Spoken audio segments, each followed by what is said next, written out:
오늘 말라기 4장을 끝으로 구약 성경이 끝나게 됩니다.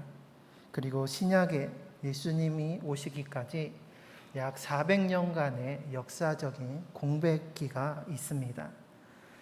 이 기간 동안에는 하나님의 계시가 중단되고 또 하나님의 말씀을 대언하는 예언자가 없었기 때문에 침묵기 또는 암흑시대라고도 부르기도 합니다.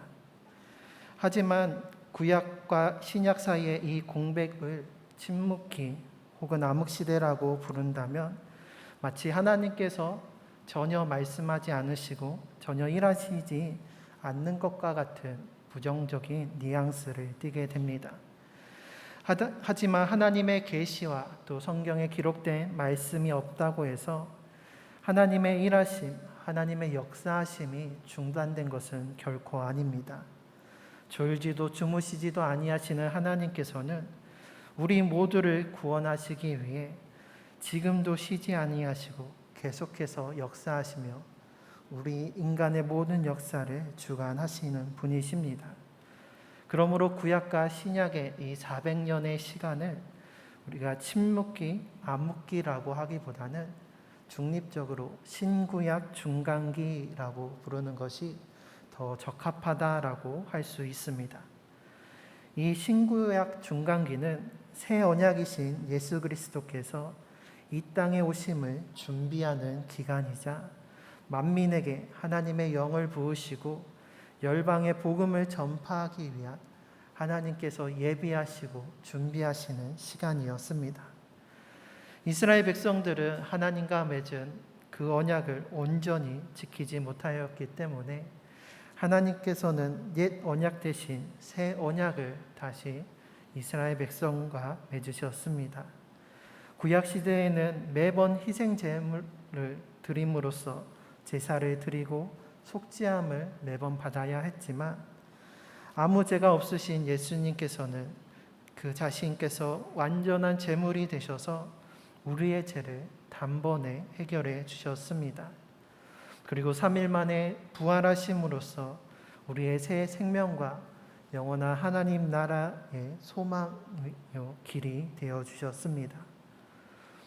이사야 11장 10절에 이르기를 예수님에 대하여 예언하기를 그날에 이새의 뿌리에서 한 싹이 나서 만민의 기치로 설 것이요 열방이 그에게로 돌아오리니 그가 거한 것이 영화로우리라고 말씀하고 있습니다.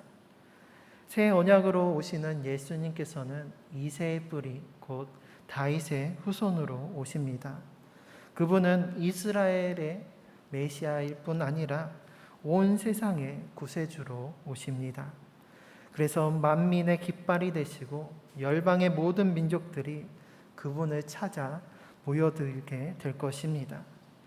하나님께서는 신구약 중간기에도 역사하심으로써 그날을 예비하고 준비하셨습니다. 또 요엘을 통해서 하나님께서는 내 영을 만민에게 부어주리라고 약속하셨습니다. 이처럼 하나님께서는 새 언약이신 예수 그리스도를 만민의 기치로 세우시고 열방이 그에게 돌아오게 하며 또 만민에게 하나님의 영을 부어주시기 위해 신구약 중간기에도 쉬지 않고 일하셨습니다. 그렇다면 하나님께서 이 400년 동안 어떻게 역사하셨을까요? 신구약 중간기의 역사를 크게 세 부분으로 나누면 바사 곧 페르시아의 시대, 또 그 다음이 헬라 시대, 그리고 로마 시대로 크게 세 시대로 구분해 볼 수가 있습니다. 먼저 바사 시대의 하나님의 역사하심을 살펴보면 주전 586년 남유다가 바벨론에 의해 멸망당하고 이스라엘 백성들은 나라를 잃은 채 바벨론 포로로 끌려가게 되었습니다. 이후 바벨론을 정복한 바사 왕 고레스가 칙령을 통해서 포로된 백성들을 다시 예루살렘으로 귀환하게 하여 주었습니다. 하지만 이때 모든 백성이 귀환한 것은 아니었습니다. 포로로 끌려간 백성들 가운데 일부만이 예루살렘에 귀환하였을 뿐이었습니다. 그리고 남은 유대인들은 각지에 흩어져서 지내게 되었는데 이들을 디아스포라라고 이야기합니다. 디아스포라는 너머에 씨를 뿌리다 라는 뜻으로 곧 본토를 떠나 타국에 흩어져서 타국에서 자리를 잡은 그곳에서 자신들의 규범과 관습을 유지하며 살아가는 공동체를 이르는 말입니다. 비록 나라와 주권을 잃고 성전도 무너졌지만 디아스포라들은 하나님의 성전 대신 회당을 세워서 하나님의 백성이라는 그 신앙 공동체를 꿋꿋이 이어나갔습니다. 디아스포라로서 각지에 흩어져 있어도 유대인의 가장 10명 이상이 모인 곳마다 회당을 세워서 그곳에서 성경의 말씀과 또 율법을 가르치고 안식일에는 하나님을 예배하면서 하나님의 백성으로서의 자신들의 신앙과 정체성을 지킬 수 있었습니다. 보시는 사진은 미국 뉴욕 맨하탄에 위치한 유대인의 회당입니다. 지금도 유대인들은 어디에 있든지 자신들이 있는 곳에 회당을 짓고 그곳에서 자신들의 신앙을 지키고 있습니다. 비록 포로로 잡혀가고 디아스포라로 흩어졌지만 역사의 주관자이신 하나님께서는 이를 통해 유대 땅뿐만 아니라 이방의 다른 나라에도 흩어진 곳곳마다 회당을 세우게 하셨고 여호와 신앙을 유지하며 또 그곳에 하나님의 이름을 전파할 수 있도록 이끄셨던 것입니다. 그리고 신약 시대에 이르러서 이 회당은 예수님의 공생의 사역의 요충지가 되었습니다. 예수님께서 공생의 사역을 하시면서 유대인 회당에서 그 유대인들을 가르치시고 또 천국의 복음을 전파하시고 병든 자들을 고쳐 주셨습니다. 예수님께서 행하신 이 주요 3대 사역이 회당에서 이루어졌던 것입니다. 뿐만 아니라 바울을 비롯한 사도들이 선교 사역에 있어서도 이 회당은 복음 전파의 요충지였습니다. 사도행전 14장 1절 말씀을 보면 이에 이고니온에서 두 사도가 함께 유대인의 회당에 들어가 말하니 유대와 헬라의 허다한 무리가 믿더라 라고 기록하고 있습니다. 디아스포라의 회당에는 유대인들뿐만 아니라 개종한 할례 받지 않은 이방인들 그리고 아직 할례를 받지 않았지만 하나님을 경외하는 이방인들도 있었습니다. 그래서 바울과 바나바가 유대인의 회당에서 복음을 전할 때에 유대인뿐만 아니라 이방인인 헬라인들까지 허다한 무리가 복음을 전도받고 예수님을 믿게 되었던 것입니다. 이미 하나님과 또 하나님의 말씀에 대해 알고 있는 이방인들에게 예수님을 전하는 가장 효과적인 선교지가 바로 회당이 되었습니다. 이처럼 포로가 되고 흩어짐을 당한 디아스포라라는 아픈 역사 속에서도 하나님께서는 만민을 향한 구원의 새 언약을 이루시기 위해 이처럼 일하시고 준비하셨던 것입니다. 그리고 이 바사 제국의 시대가 지나고 이제 헬라 시대에 이르게 됩니다. 알렉산드로스 대왕이 헬라 제국을 세우면서 이스라엘은 이제 바사 페르시아가 아닌 헬라 그리스 제국의 지배 아래에 놓이게 됩니다. 제국의 거대한 영토를 통일하고 또 서로 다른 나라와 민족을 하나로 통일하기 위해서는 정치, 경제, 사회, 문화적인 통일이 중요합니다. 중국을 통일한 진나라 진시 황제의 경우에도 도량형을 통일해서 사회적인 그리고 경제적인 통일을 이루어냈었습니다. 알렉산드로 대왕 또한 거대한 제국을 하나로 통합하는 데 있어서 가장 중요한 역할을 했던 것 중에 하나가 언어를 통일하는 것이었습니다. 언어는 단순한 의사소통뿐만이 아니라 그 문화와 사상, 사고체계를 통일하는 아주 중요한 매개체입니다. 그래서 이 헬라 제국은 헬라어, 곧 그리스어를 모든 제국의 공용어로 사용하게 하였고, 이 언어의 통일을 통해서 하나님께서는 또한 놀라운 역사를 이루셨습니다. 알렉산드로스 대왕이 33세 젊은 나이에 죽자 헬라 제국은 부하 장수들에 의해 분열되게 되었습니다. 이때 처음에 이스라엘은 제국의 남부 이집트를 통치하는 프톨레미 왕조의 지배를 받게 됩니다. 그리고 프톨레미 2세 때에 70인역 성경 번역이 이루어지게 됩니다. 이 70인역 성경은 히브리어로 된 성경을 당시의 공용어인 헬라어로 번역한 성경입니다. 당시 헬라 제국의 공용어인 헬라어로 구약 성경이 번역이 되었고, 또 이후에 이어지는 로마 제국에서도 헬라어를 공용어로 사용했기 때문에 신약 성경도 헬라어로 쓰여지게 되었습니다.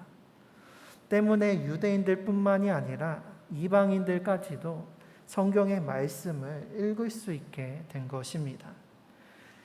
당시 국제 공용어인 헬라어로 성경이 번역되고 쓰여지면서 근동의 작은 민족의 소수의 언어였던 히브리어로 숨겨진 성경이 세계 모든 사람이 읽음으로써 복음을 접할 수 있게 된 것이고, 이것 또한 하나님께서 예비하신 놀라운 역사요 섭리인 것입니다.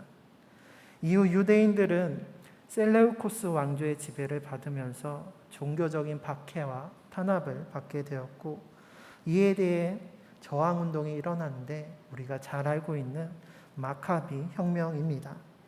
이 마카비 혁명을 통해서 유대는 독립을 해서 하스모니안 왕조를 세우게 되었지만, 권력 다툼에서 로마를 끌어들이면서 주전 63년에 로마 폼페이 장군에 의해 예루살렘이 함락되고, 이제 유다에는 헬라 제국에서 로마 제국의 지배에 놓이게 됩니다. 모든 길은 로마로 통한다라는 말이 있습니다. 로마의 잘 정비된 길을 통해서 정복 전쟁과 약탈과 수탈이 이루어졌지만, 하나님께서는 그 길을 통해 복음을 전파케 하셨습니다. 각 도시마다 이어진 도로와 길을 통해서 바울의 거점교회 선교가 효과적으로 이루어졌던 것입니다. 또 이 길을 통해서 성경과 서신들이 모든 교회에 회람되었으며, 또 곳곳에 복음이 전파될 수 있었던 것입니다. 그리고 결국은 318년 콘스탄티누스 황제에 의해서 기독교가 공인이 되고, 380년 테오도시우스 황제 때에 기독교가 국교화가 되면서 세계에 복음이 전파되게 되었습니다. 생명을 빼앗고 사람을 죽이고 약탈했던 그 길이 하나님의 역사하심으로 사람을 살리는 생명의 복음의 길이 되었던 것입니다. 이러한 하나님의 역사하심으로 인해서 오늘날 이스라엘로부터 8,000km나 떨어진 우리나라에까지 복음이 전파되었고, 우리가 예수님을 구주로 영접하며 이 시간 하나님께 예배드릴 수 있는 것, 이것이 하나님의 섭리요 은혜인 줄 믿습니다. 이처럼 신구약 중간기에 하나님께서는 복음을 전파하시기 위해 예수 그리스도의 새 언약을 이루시기 위해 그 모든 일들을 예비하시고 준비하시며 역사하셨습니다. 하지만 이스라엘의 입장에서 본다면 이 신구약 중간기는 암흑기라고 할 수 있습니다. 포로에서 겨우 귀환하였지만 여전히 나라와 주권과 자유를 잃었고, 바사 제국 그리고 헬라 제국의 지배에 계속 있었습니다. 민족들은 디아스포라로 뿔뿔이 흩어졌고, 마카비 혁명으로 잠시 자신들의 왕조를 회복하긴 하였지만, 이내 또 로마라는 거대한 제국에 의해 지배를 받고 각종 핍박과 박해를 받아야만 했습니다. 이러한 현실들을 보면 정말로 하나님께서 일하시고 계신가 의구심이 들 수도 있습니다. 말라기 때에 포로기한 이스라엘 백성들도 마찬가지였습니다. 말라기 3장 14절, 15절 말씀을 새 번역으로 제가 읽어보겠습니다. 너희가 말하기를 하나님을 섬기는 것은 헛된 일이다. 그의 명령을 지키고 만군의 주 앞에서 그의 명령을 지키며 죄를 뉘우치고 슬퍼하는 것이 무슨 유익이 있단 말인가? 이제 보니 교만한 자가 오히려 복이 있고 악한 일을 하는 자가 번성하며 하나님을 시험하는 자가 재앙을 면한다 하는구나. 이스라엘 백성들이 하나님을 향하여서 이렇게 고백하며 원망했던 것이었습니다. 포로기한 이후 자신들의 현실과 삶을 보면서 하나님이 자신들을 사랑하지 않고 일하지 않는 것이라 여겼던 것이었습니다. 세상을 보니 오히려 교만한 자가 복이 있고 형통하고 또 악한 자가 번성하고 하나님을 시험을 하는 자가 재앙을 면하는 것처럼 보이니 하나님을 섬기는 것이 헛되다라고 완악한 말로 하나님을 대적하였던 것이었습니다. 그리고 말라기 1장에서부터 하나님이 우리를 사랑하시는 것이 맞는지, 하나님이 우리를 위해 일하시는 것이 맞는지 그 증거를 보여달라고 말했던 것이었습니다. 하지만 이러한 백성들의 완악함과 제약에도 불구하고 하나님께서는 주의 백성들을 사랑하셔서 그들의 마음을 돌이키고 하나님께로 돌아올 수 있도록 말라기를 통해 그리고 구약을 마치면서 마지막으로 안타까운 마음으로 경고와 회개의 촉구의 말씀을 전하십니다. 오늘 말라기 구약의 마지막 말씀은 이러합니다. 그가 아버지의 마음을 자녀에게로 돌이키게 하고 자녀들의 마음을 그들의 아버지에게로 돌이키게 하리라. 돌이키지 아니하면 두렵건대 내가 와서 저주로 그 땅을 칠까 하노라 하시니라. 전능하신 하나님께서 두려울 것이 무엇이 있겠습니까? 하지만 하나님께서는 내가 와서 저주로 그 땅을 내 백성을 칠까 두렵다 말씀하십니다. 사랑하는 주의 백성들에게 심판과 저주를 내리시는 것을 원치 않으시기 때문입니다. 공의의 하나님께서는 분명 약속하신 그날에 그 제약대로 심판하실 것입니다. 하지만 동시에 하나님께서는 사랑의 하나님으로서 주의 백성들이 크고 두려운 날이 이르기 전에 회개하여 그 마음을 돌이키기를 원하십니다. 이것이 아버지의 마음이며 하나님의 마음입니다. 그래서 하나님께서는 신구약 중간기의 시간을 통해서 역사하심으로 다시 주의 백성들이 예수 그리스도의 새 언약을 맺게 하시고 또 모든 사람들이 다 마음을 아버지께로 돌이킬 수 있도록 준비하시며 또 기다려 주신 것이었습니다. 이것은 오늘 우리에게도 마찬가지입니다. 우리 또한 지금 중간기의 시간을 살아가고 있습니다. 그것은 바로 예수 그리스도의 초림과 재림 사이의 중간기입니다. 지금도 하나님께서는 살아계시며 우리를 위해 역사하고 계십니다. 우리 모두가 하나님 아버지께로 마음을 돌이켜 주님께서 베푸시는 은혜와 구원을 온전히 누리길 원하십니다. 하지만 하는 일마다 되는 것이 없는 현실의 문제와 또 내 뜻대로 안 되는 삶의 어려움 속에서 우리가 오늘 말라기의 이스라엘 백성들처럼 하나님을 믿는 것이 헛되고 아무 유익이 없다 여기며 정말로 하나님이 살아계신가요? 하나님께서 역사하고 계신가요? 의심하면서 하나님을 원망하고 하나님을 대적하고 있지는 않습니까? 이 모든 것들은 마귀가 주는 생각들입니다. 두려움과 의심, 불안과 염려, 또 근심과 걱정으로 우리의 눈과 우리의 길을 가리고 우리의 마음을 둔하게 하여서 하나님의 역사하심을 보지 못하게 하고 깨닫지 못하게 만드는 것입니다. 이러한 마귀의 유혹을 이기기 위해서 우리는 늘 기도하며 약속의 말씀을 붙잡으며 예수님을 기억해야 합니다. 그리고 우리의 마음을 늘 회개함으로 주님께로 돌이켜야 합니다.